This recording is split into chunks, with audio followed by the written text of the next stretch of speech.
সম্মানিত উপস্থিতি, পৃথিবীতে আল্লাহ রাব্বুল আলামিন জিন জাতি আর মানব জাতিকে প্রেরণ করেছেন একমাত্র তার ইবাদত করার জন্য। তাকে রাজি খুশি করতে পারলেই, তাকে রাজি খুশি করে পৃথিবীর জীবন থেকে আমরা বিদায় নিতে পারলেই আমরা জান্নাতের সুউচ্চ মাকাম পেয়ে যাবো ইনশাআল্লাহ। এটা নামাজে যেভাবে সম্ভব, এরপরে নামাজ পড়ার পরে জাফরপুরা কামিল মাদ্রাসা যাকাত, হজ, রোজা, দান, সাদকা করলে যেভাবে সম্ভব তেমনি ভাবেই জানাজার নামাজ আদায় করছেন মুসল্লিগণ, একইভাবে তিনি খুশি হন এবং তাকে দেখানোর চেষ্টা জান্নাত করছেন। দান করে দেন। সম্মানিত উপস্থিতি, আমরা যারা এখানে উপস্থিত হয়েছি একটা জিনিস মনে রাখবো, আমার জীবনটা আস্তে আস্তে শেষ হয়ে যাইতেছে। এজন্য আমি এটাকে বলি যে জীবনটা হইতেছে আইসক্রিম।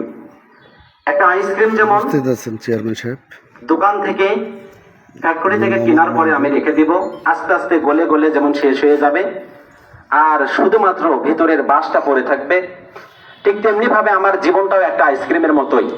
আমার জীবনে 60 বছর 70 বছর যে জিন্দেগি দেয়া আছে, এই 60-70 বছর জিন্দেগিটা আস্তে আস্তে গলে গলেই শেষ হয়ে যাইতেছে। আমার জীবনটা যেদিন চলে যাবে সেদিন আমি বাঁশের মতো পড়ে থাকবো। তো আসলে এমনি এমনি গলে না গিয়ে আমার জীবনটা যদি আমি আল্লাহর পথে সাজিয়ে গুজিয়ে তার পথে জীবনটা দিতে পারি, এটাই কি বড় পাওয়া নয়? অবশ্যই। এর জন্য আমাদের যে আজকের প্রিয় ভাই শহীদ হয়েছেন আবু সাইদ ভাই, অত্যন্ত ভালো ছিলেন এবং অনেক ভালো মনের মানুষ ছিলেন। তার বাসা আমাদের জাফরপাড়ার বাবুলপুরে, আমাদের একই গ্রামে বাসা। অনেক ভালো মনের মানুষ ছিলেন। আল্লাহ রাব্বুল আলামিন তার এই আত্মত্যাগকে কবুল ও মঞ্জুর করুন, আমরা বলছি আল্লাহুম্মা আমিন।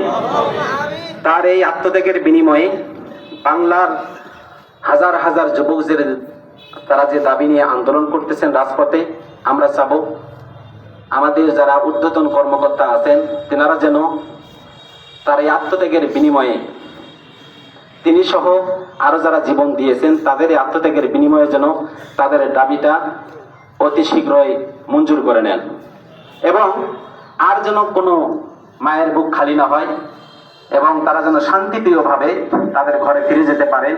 তারা রাজপথ থেকে তারা যে দাবির আন্দোলন করেছেন এইটা নিয়েই, সফলতা নিয়ে যেন তারা ঘরে ফিরতে পারে সঠিক ও সুন্দরভাবে। আমরা এই দোয়া করব, আমরা সকলে বলছি আল্লাহুম্মা আমিন। সম্মানিত উপস্থিতি।